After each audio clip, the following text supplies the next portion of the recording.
Bonjour chers followers, bonjour chers warriors, bienvenue sur ma chaîne Curly New York. Le sujet du jour est simple, on parle du frugalisme.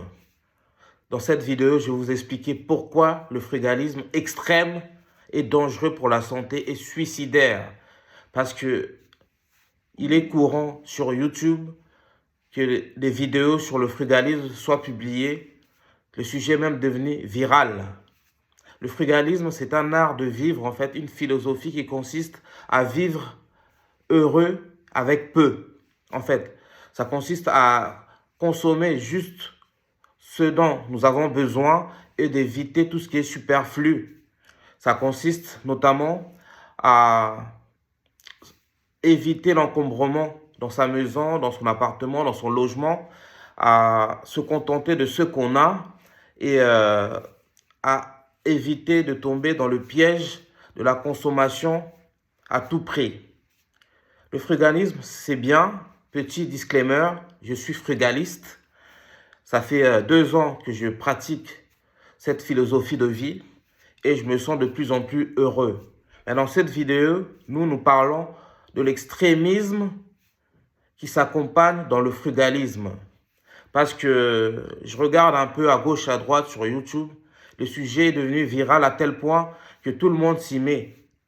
Et comme dans toute chose, c'est l'extrémisme qui est à dénoncer. C'est bien d'être frugaliste, mais c'est bien aussi de profiter de sa vie.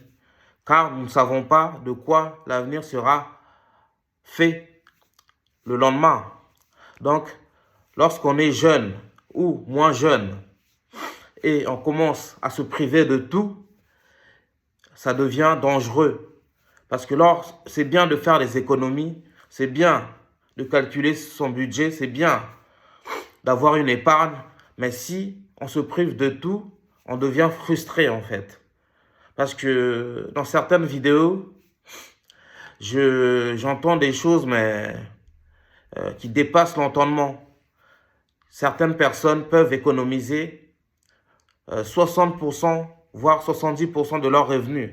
Dites-moi comment c'est possible en 2025 d'économiser 70% de ses revenus alors que les prix sont chers, on subit de plein fouet l'inflation.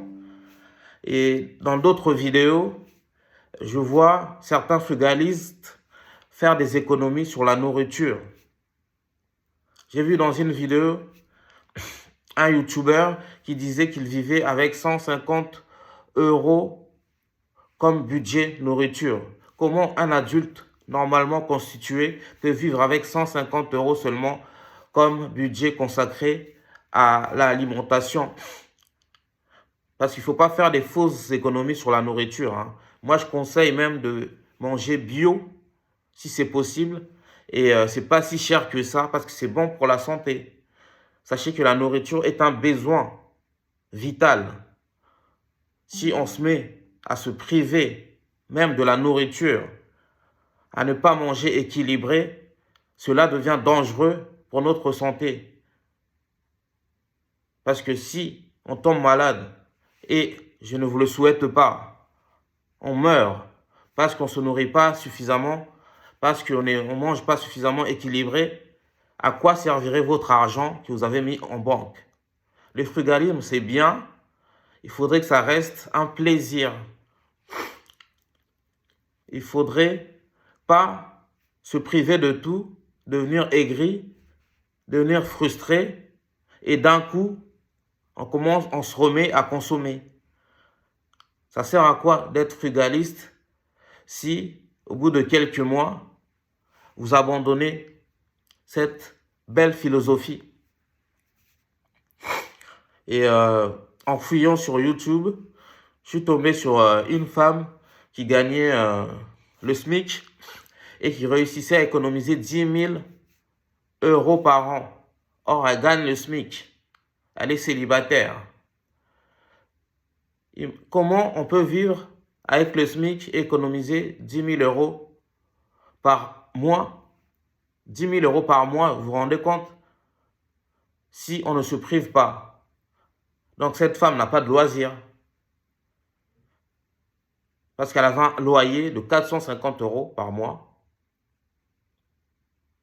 Et son budget nourriture, c'était à peu près 250 €. Il lui reste combien pour économiser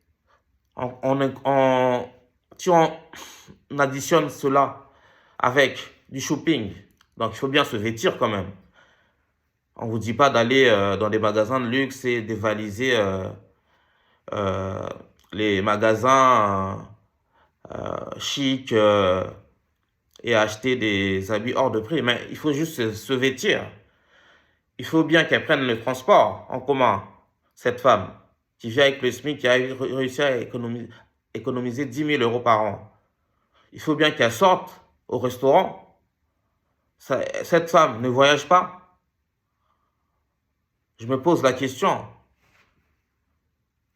J'aimerais bien que cette femme vienne sur ma chaîne m'expliquer comment elle a fait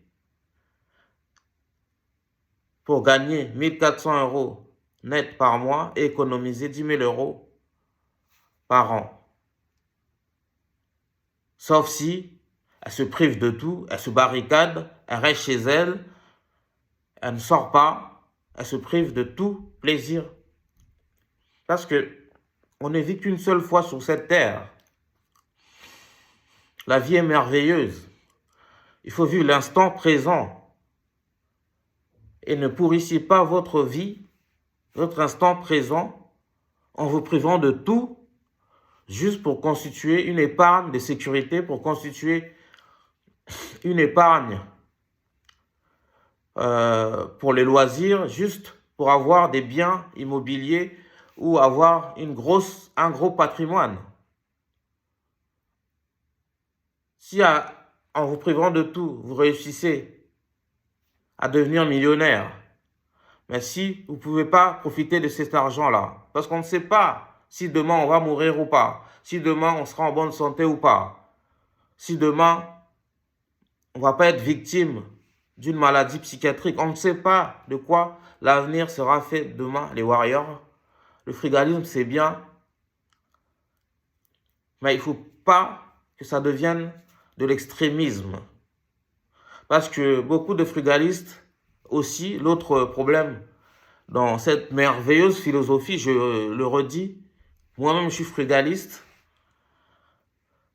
certains frugalistes se mettent à critiquer les individus qui n'adhèrent pas à cette philosophie, se mettent à critiquer d'autres frugalistes qui allient, concilient plaisir et économie.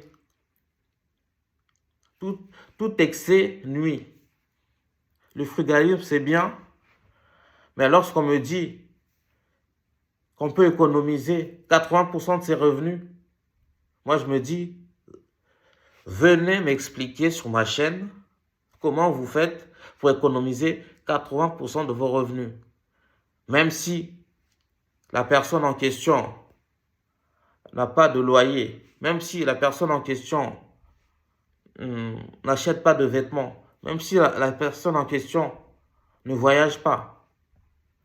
Mais comment un adulte normalement constitué qui a un petit salaire peut économiser 80% de ses revenus? Ça me semble insensé. Mais encore une fois, si la personne arrive à économiser 80% de ses revenus et est heureuse, si elle se sent bien dans sa peau, si elle est à l'aise dans ses baskets, si elle est bien dans son corps, bien dans son esprit, moi je dis bravo. Je ne suis pas là pour critiquer les frugalistes. Je n'ai pas envie que vous veniez en masse sur ma chaîne m'insulter. Mon propos est clair, net et précis.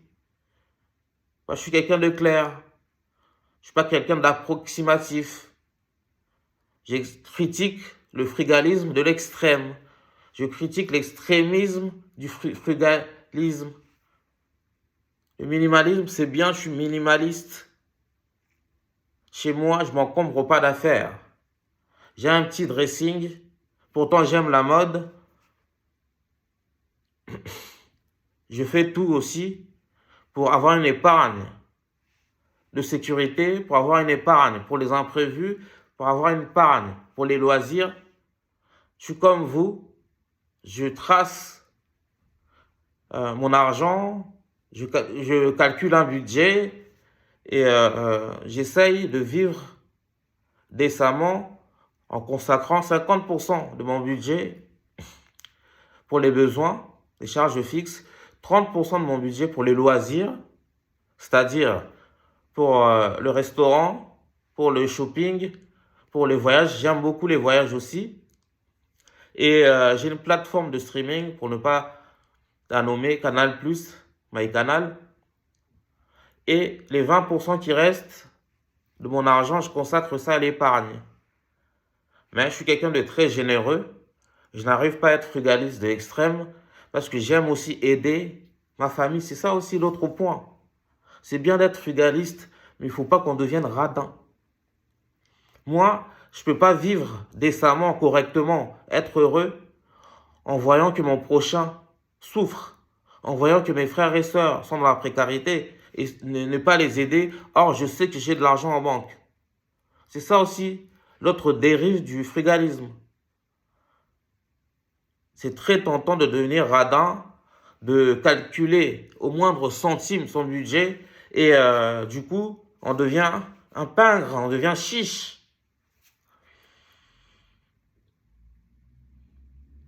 Moi, je dis vive le frugalisme. Mais le frugalisme doit rester noble, doit rester sain. Et ça doit être un frugalisme réaliste, lucide.